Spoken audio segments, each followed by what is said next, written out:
পুরো একটা generation miss করে এভাবে চালতা মাখা করে খাওয়ার। সত্যি কথাই জিভে জল নিয়ে আসার মতো চালতা মাখা করে আজ আপনাদেরকে দেখাবো। আর আপনারা যদি কেউ চালতা মাখা খেতে চান বা চালতা মাখা খাওয়া ভীষণ মিস করেন, তাহলে আমাদের বাড়িতে মিষ্টির চালতা নিয়ে চলে আসবেন, তা আপনাদেরকে এভাবে মাখিয়ে খাওয়াবো।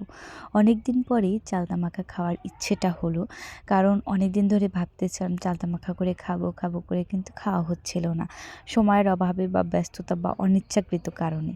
তা আজকে মনে হলো যে চালতা মাখা না খেলেই চলবে না, তাই আজকে আমার মনের মতো করে আমি চালতা মাখা করে খাচ্ছি। এবং পাটায় বেটে মরিচ তারপর সরিষা দিয়ে মাখলে যে স্বাদটা হয় না, সেটা সম্পূর্ণটাই আলাদা।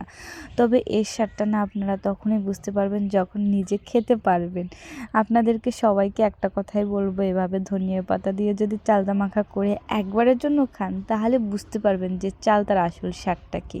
আমি তো পুরো সম্পূর্ণ কেটে বেছে ধুয়ে পরিষ্কার করে এভাবে মাখিয়ে খেতে ভীষণ পছন্দ করি। আর আমার হাতের চালতার মাখাটা অবশ্যই আমি একটু শুকনো ঝালটা খেতে কম পছন্দ করি। তো যে পছন্দ করে সে তো শুকনো ঝাল দিয়েই খাবেন, কারণ হচ্ছে ঝালটা খেতে অবশ্য অনেক বেশি পছন্দ করি। তারপরও শুকনো ঝালটা খেলে অনেকেরই অসুবিধা হয়। আমি খেতে পছন্দ করলাম, আমার সাথে দুটো বোন ছিল, ওরা না একদমই শুকনো ঝাল খেতে পারে না, যার জন্য শুকনো ঝাল দেয়নি। তো আমরা চেয়েছিলাম কোনো মিষ্টি না দিয়ে খেতে, আর মিষ্টি না দিয়ে এভাবে খেতে যে টেস্টি হয় সেটা আপনাদেরকে কীভাবে বুঝাবো।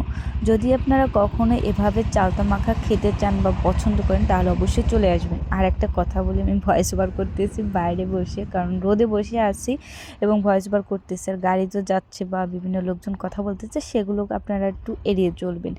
যাই হোক, ভয়েস ওভার কেমন হলো সেটা বড় ব্যাপার না, বড় বিষয়ই হচ্ছে আপনাদের চালতা মাখাটা কেমন লেগেছে বা প্রসেসিংটা দেখতে কেমন লেগেছে, আর কে কে হচ্ছে এভাবে চালতা মাখা করে খেতে পছন্দ করেন সেটা অবশ্যই কমেন্টে জানাবেন। তো আমি না একটা দিদির জন্য চালতা মাখা করেছিলাম, কারণ সে আমাদের বাড়িতে বেশ প্রায়ই হচ্ছে কিস্তি নিতে আসে, সে ভীষণ মিস করে, তার জন্য আর কি বিশেষ করে চালতা মাখাটা তৈরি করেছিলাম। ধন্যবাদ।